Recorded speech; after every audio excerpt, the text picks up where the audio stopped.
7 million years ago, the world was a green paradise. Our ancestors, small and agile, lived in the trees, masters of the canopy. They swung from branch to branch, safe from the predators below, with fruit within arm's reach. They were perfectly adapted, perfectly content. But even paradise can change. Over vast stretches of time, the climate shifted. The lush forests began to recede, replaced by vast, sun-baked grasslands. The safe havens in the trees grew farther and farther apart, turning once easy journeys into perilous expeditions. To survive this new, unforgiving world, our ancestors faced an impossible choice. They had to do something no other primate had ever truly committed to. They had to leave the safety of the heights and step into the vast, unknown expanse below. On all fours, they were slow. Their vision was limited by the tall grass. They were easy prey, constantly looking over their shoulders, a meal waiting to happen. But then, a moment of desperation, a flicker of instinct, led one individual to do something that would change the course of the planet forever. They didn't just walk. They stood up. This is the story of the first step, the singular, audacious act of defiance against a changing world.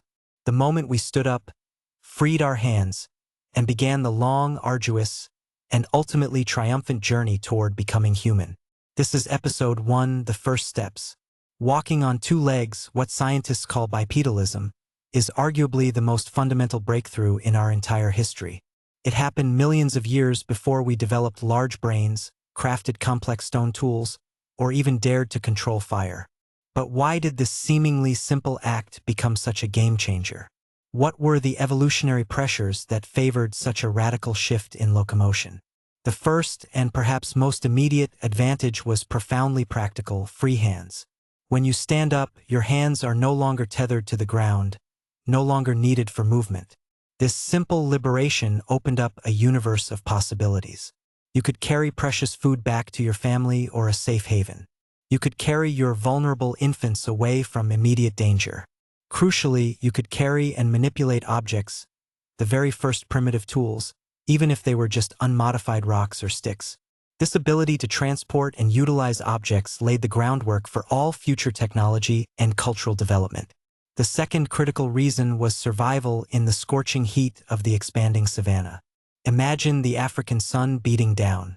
A quadrupedal animal exposes a large surface area of its back to the direct, intense rays. But a bipedal creature, standing upright, exposes significantly less.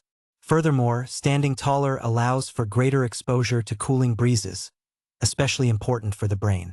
While every other predator and prey animal had to seek shade during the hottest parts of the day, our bipedal ancestors could remain active, foraging, and moving.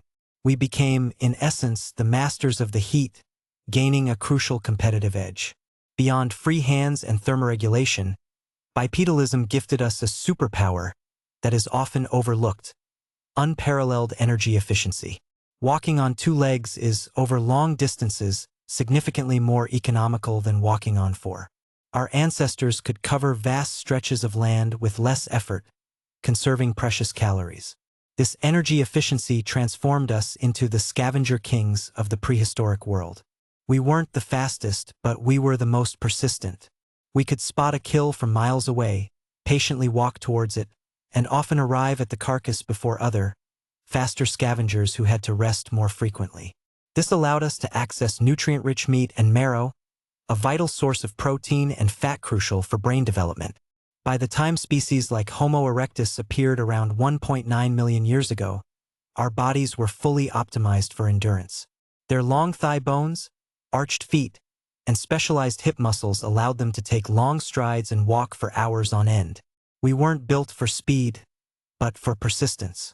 This ability to outwalk and eventually outrun through endurance almost any other creature on the planet was a profound evolutionary advantage, enabling us to track prey until exhaustion, a strategy known as persistence hunting. But like all great evolutionary leaps, bipedalism came with a heavy price. Our bodies, originally designed to hang from trees or move on all fours, were fundamentally re-engineered. The constant strain of balancing a heavy torso on two limbs, the compression on the spine, the vulnerability of knees and ankles, These were the daily burdens of our upright posture.